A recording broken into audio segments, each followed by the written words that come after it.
কতদিন হয়ে গেল নদীতে তেমন করে আর মাছ পাই না। কাল অমাবস্যার গুণ, তাই আবার ভরা বর্ষা। ভাবছি বিদ্যাধরীতে জাল ফেলবো, দেখি যদি কিছু ভালো মাছ পাই। কি যে বলিস, জানিস না ওই দিন ওখানে কেউ যায় না, ওখানে যাওয়া নিষেধ। আমাদের এ তল্লাটের তো কাউকে আমি যেতে দেখিনি মাছ ধরতে। নাকি নদীর কি গোপন রহস্য আছে ওই দিনে, তবে কি রহস্য কেউ জানে না, গিয়ে লাভ নেই। হাসালি বটে, ওসব কিচ্ছু না। এটা একটা রটনা গল্প মাত্র, যাতে ভালো মাছ না পায় ছোট জেলেরা। তাই তো মহাজনেরা এমন করে গল্প ছড়িয়ে রেখেছে। দেখবি ঠিক মহাজনের নৌকারা ওত পেতে থাকে নদীতে এই বৈশাখী অমাবস্যায় ভালো মাছ পাওয়ার জন্য। না রে বাপু, তোরা আজকালকার যুগের ছেলেপুলে, তোরা এসব মানিস নে। কিন্তু আমাদের কালে এসব শোনা যেত। কাল বৈশাখী অমাবস্যায় নাকি নদী রাক্ষসী হয়ে ওঠে রে, সব কিছু যেন গিলে খেতে চায়।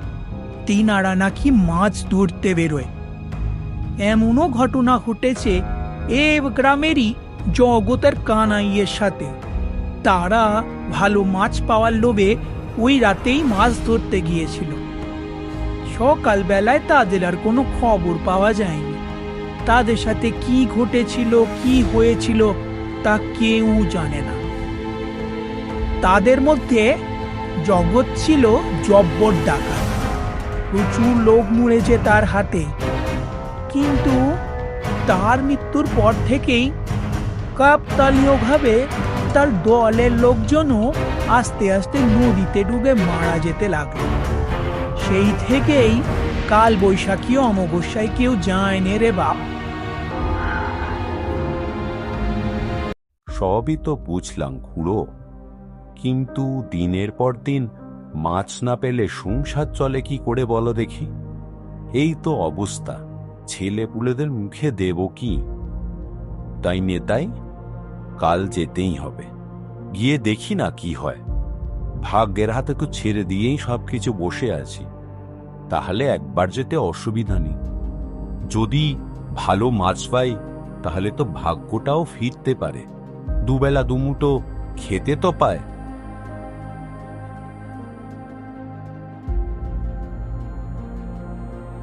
বুঝলে খুঁড়ো, ওর ওই দুঃসাহসিকতায় আমায় একদিন বিপদে ফেলবে। ওর থেকে আমার রেহাই নেই। কি আর করব, ছোটবেলার বন্ধু, ফেলেও দিতে পারিনি কথা।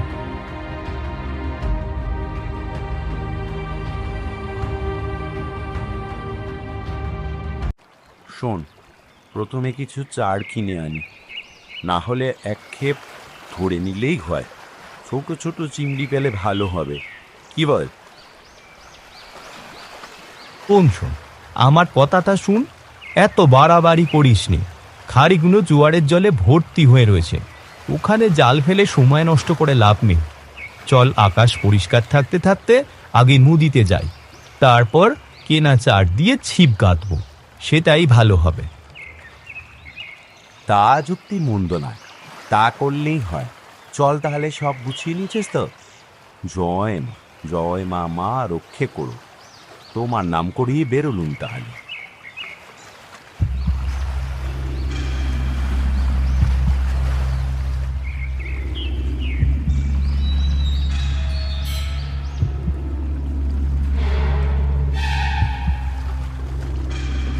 কিরে, জলের তোর দেখেছিস? অমাবস্যার জোয়ার, অন্ধকারে কিছুই দেখা যাচ্ছে না ভালো করে। কেমন জানি ভয় ভয় করছে, বুঝলি? তাড়াতাড়ি চারটা গেঁথে নিয়ে চল, ছিপটা ফেলি।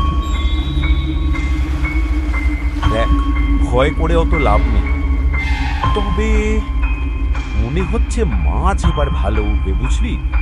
চুপচাপ থাক, দেখ কি হয়।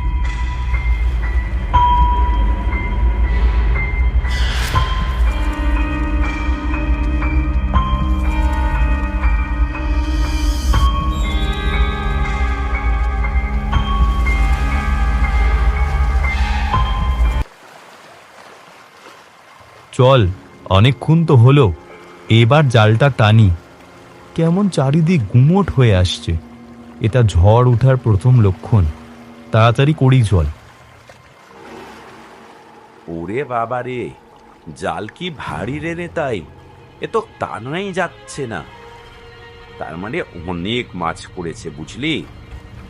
হ্যাঁ, আমি ঠিক বলেছিলুম। দেখ, জাল একদম সাদা হয়ে গেছে মাছ পড়ে। ওরে বাবা রে, কি মাছ, কি মাছ! তাড়াতাড়ি মাছগুলো সব ছাড়িয়ে নি, বুঝলি, জাল থেকে। তারপর আরেক খেপ ফেলবো। এবার তো মনে হচ্ছে আরো ভালো উঠবে, কি বলিস?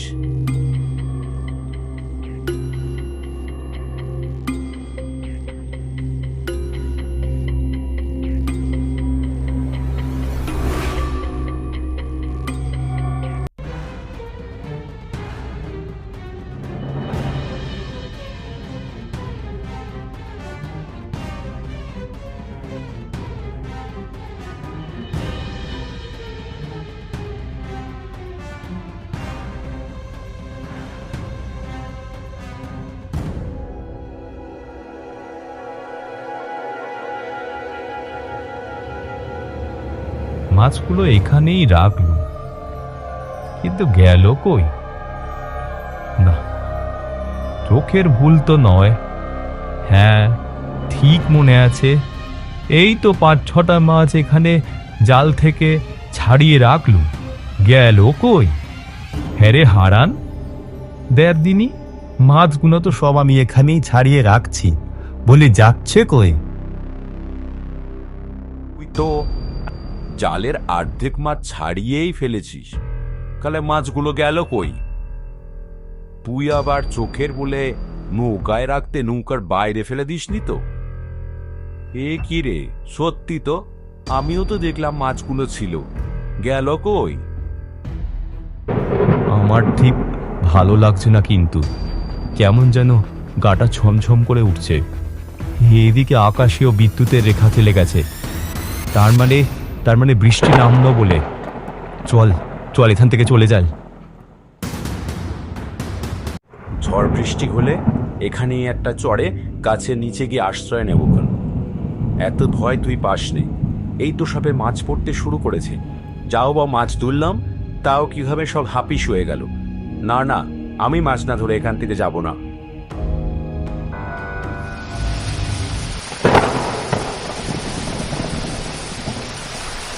হারান, হারান দেখ, ঝড় উঠেছে। চল চল, শক্ত করে দাঁতটা ধর, নৌকাটা ঘোরা, চড়ে নিয়ে চল তাড়াতাড়ি। কি ভীষণ ঝড় উঠেছে। হ্যাঁ, হাল ধরে রাখা যাচ্ছে না রে, মনে হচ্ছে হাত থেকে ছেড়ে চলে যাবে। নদী তো পুরো রাক্ষসী হয়ে গিলে খেতে যায়। তাই আর হাল ধরে রাখতে পারবো না মনে হচ্ছে।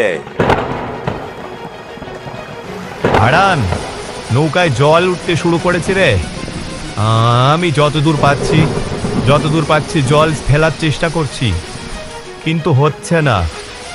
নৌকাকে তো ডুবিয়েই ছাড়বে নদী। বলি, সময় তাতে ঝাঁপ কেটে নদীতে পড়ে যাস, না হলে নৌকা সমেত আমরা দুজনেই ডুবে মরবো, বুঝলি?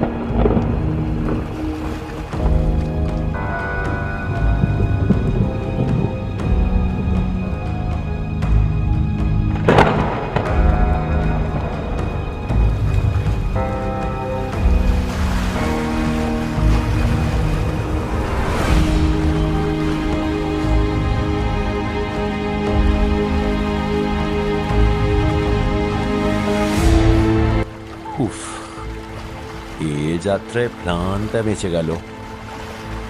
কি ঝড় রে বাবা, এমন ঝড় আগে কখনো দেখিনি। নদী আবার আগের মতো শান্ত হয়ে গেছে, যেন শুধু ওদের দুজনা নৌকাটাই জলে তলিয়ে যাওয়ার অপেক্ষায় ছিল। মাঝি এক দৃষ্টিতে দুজনের দিকে তাকিয়ে থাকে, যেন অনেক দিনের অপেক্ষার অবসান ঘটেছে। সে যেন জানতো ঠিক এই সময় তাদের নৌকা ডুববে, আর মাঝি এসে তাদেরকে সাহায্যের হাত বাড়িয়ে দেবে। সবই যেন আগে থেকে কেমন একটা লেখা হয়ে রয়েছে। নেতাই, তুই ঠিক আছিস তো? তোর কোনো অসুবিধা হচ্ছে না তো? হ্যাঁ, আমি ঠিক আছি। দেখ, ঝড়টা যেন হঠাৎ করেই থেমে গেল, যেন আমাদের নৌকাটা খালার জন্যই এই নদী এমন রাক্ষসীর রূপ ধারণ করেছিল। সত্যি, আপনারা না থাকলে আমরা হয়তো আজকে নৌকার সাথে প্রাণেই মারা যেতাম। আপনাদের যে কি বলে ধন্যবাদ দেব। নেতাই, নৌকাটা চলে গেছে যাক, কিন্তু প্রাণটা তো বেঁচে গেছে। এই জন্য ঈশ্বরকে ধন্যবাদ জানা, বুঝলি? কিন্তু মশাই, আপনারা কেমন করে এই ঝড়ের হাত থেকে রেহাই পেলেন বলুন তো? এ তো বড় আশ্চর্যের বিষয়। সে এক কথা, এই ঝড়ে কেউ রেহাই পায় না। যারা পায় তারা তা বরাত জোরে পায়। আপনাদের বরাত জোরেই আপনারা রেহাই পেয়েছেন, আর আমরাও। তবে অনেকদিন আগে থেকেই এই ঝড়ের সাথে আমাদের পরিচয়, তাই জানি কেমন করে চলতে হয়। বলেছিলুম না মহাজনদের নৌকো ভিড়ানো থাকে? দেখলি, আমার কথাই মিলল তো? মহাজনদের এত ক্ষমতা নেই এই বৈশাখী অমাবস্যায় নদীতে নৌকা ভিড়োয়। কেন বলুন তো? গ্রামের লোকেরা সবাই বলে এই বৈশাখী অমাবস্যায় নাকি নদীতে অনেক কিছু অলৌকিক ঘটে, নাকি পিনারা মাছ ধরতে আসেন। আপনি কি কখনো কিছু দেখেছেন নাকি? দেখেছি বই কি, গলা কাটা, বাঘের হাতে প্রাণ যাওয়া, কুমিরে টেনে নিয়ে যাওয়া, আরো কত কি। সবাই এখানে ভূত। চেয়ে দেখলে আপনিও বুঝতে পারবেন। ও সব বলে ওকে আর ভয় দেখাবেন না মশাই। ও এমনিতেই ভয় পেয়ে আছে। বরং অনেক রাত হলো, চলুন যখন প্রাণে বেঁচেই গেছি কিছু মাছ ধরা যাক, নইলে রাতটা এমনি বেকার হয়ে যাবে। আপনার খুব মাছ ধরার লোভ, তাই না? আমারও তাই। ভালো মাছ পেলে আমিও আর নিজেকে সামাল দিতে পারি না, ঝাঁপিয়ে পড়ি।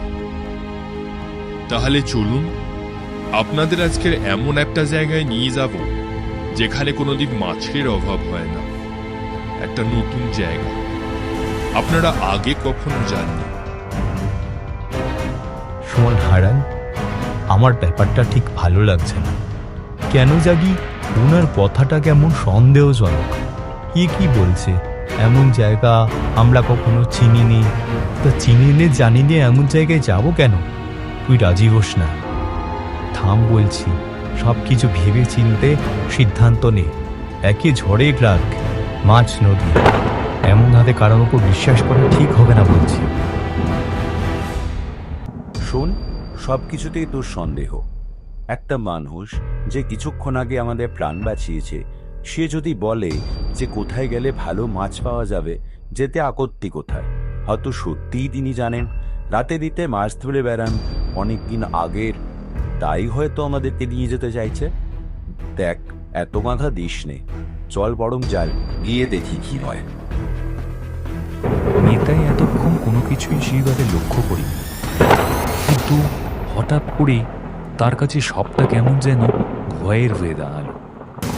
নৌকার আরেক দিকে যে মাঝিটা ছিল, নিতাই ভালো করে লক্ষ্য করেনি, তার চোখটা অন্ধকারে যেন লাল হয়ে জ্বলতে থাকলো।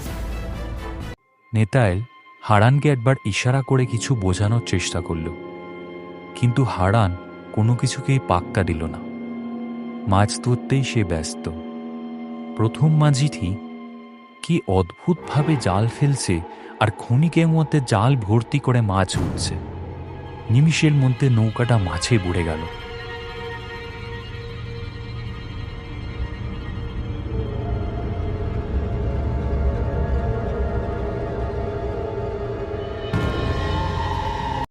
নদী যেমন এক হাতে সবটা নেয়, তেমনি দুহাত দিয়ে সবটা ভরেও দেয়।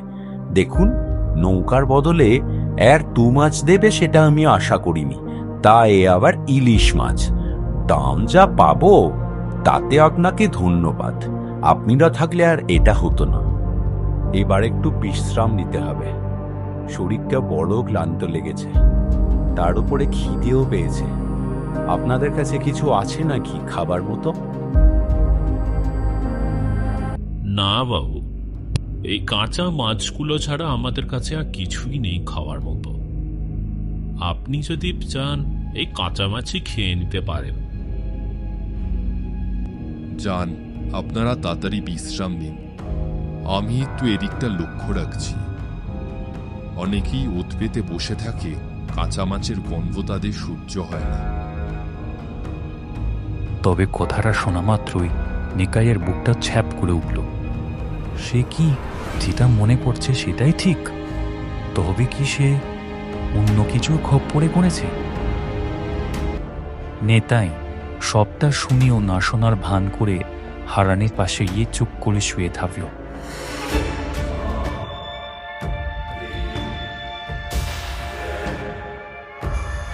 কিরে, এতক্ষণ কোথায় ছিলি? সবাই মিলে এসে গেছিস? বলি, লোকটা তোরা সংবরণ করতে শিখলি না? মাছ তো তোরা এমনিতেই ধরে খাস, তবু মানুষের গন্ধ তোদেরকে আটকে রাখতে পারে না, তাই তো? আজ্ঞে হুজুর, তা আর বলতে, মানুষের গন্ধের ব্যাপারটাই আলাদা। বলছি, দুটোকে আজ এখানেই শেষ করে দিই? না, ওদের খবর আমি নেব। ওদের খুব লোভ, মাছের লোভ, আমার মতো। প্রাণে বেঁচে গিয়েই মাছ ধরার নেশায় মেতে উঠেছে। দেখাচ্ছি মজা।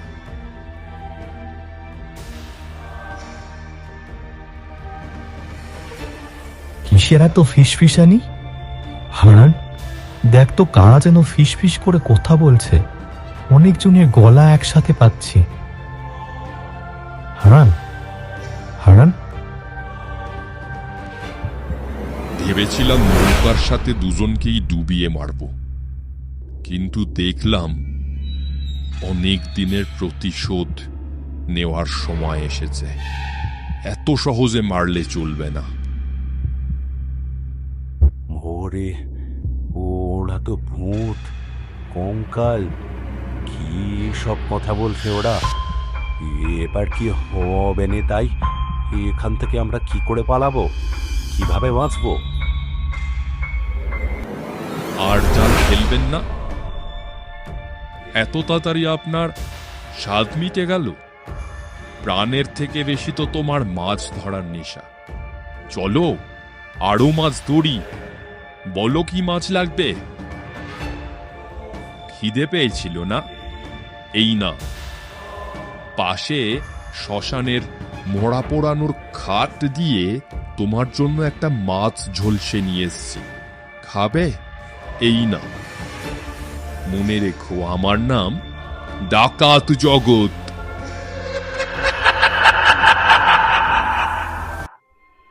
না না, আর ফেলে কাজ নেই। এইবার পাড়ের দিকে চলুন, আমরা আর এখানে থাকবো না। এত সহজে তোদের ছাড়ছি নে।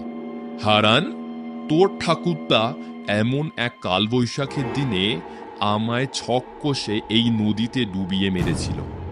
আজ তোকে তেলছি, তোকে মেরে আমি আমার প্রতিশোধ নেব। আমি আর আমার দল তোকে আর ছাড়ছি না।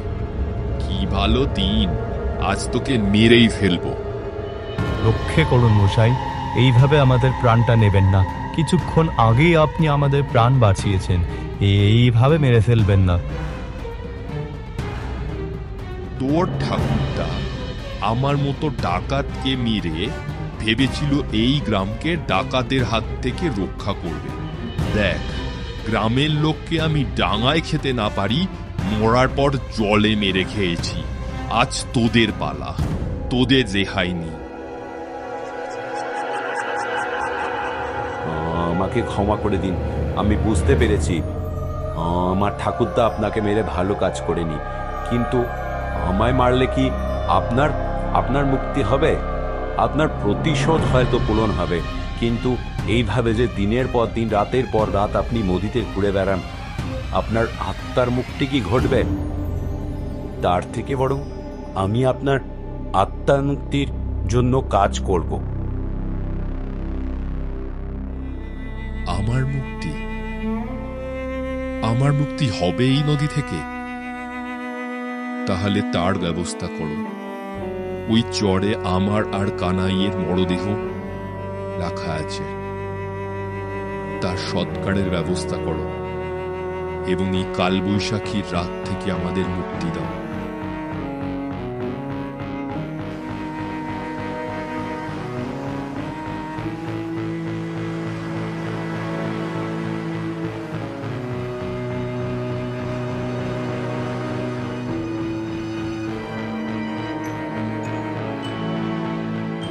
হারান আর নেতাই দুজনেই গ্রামে ফিরে যায়।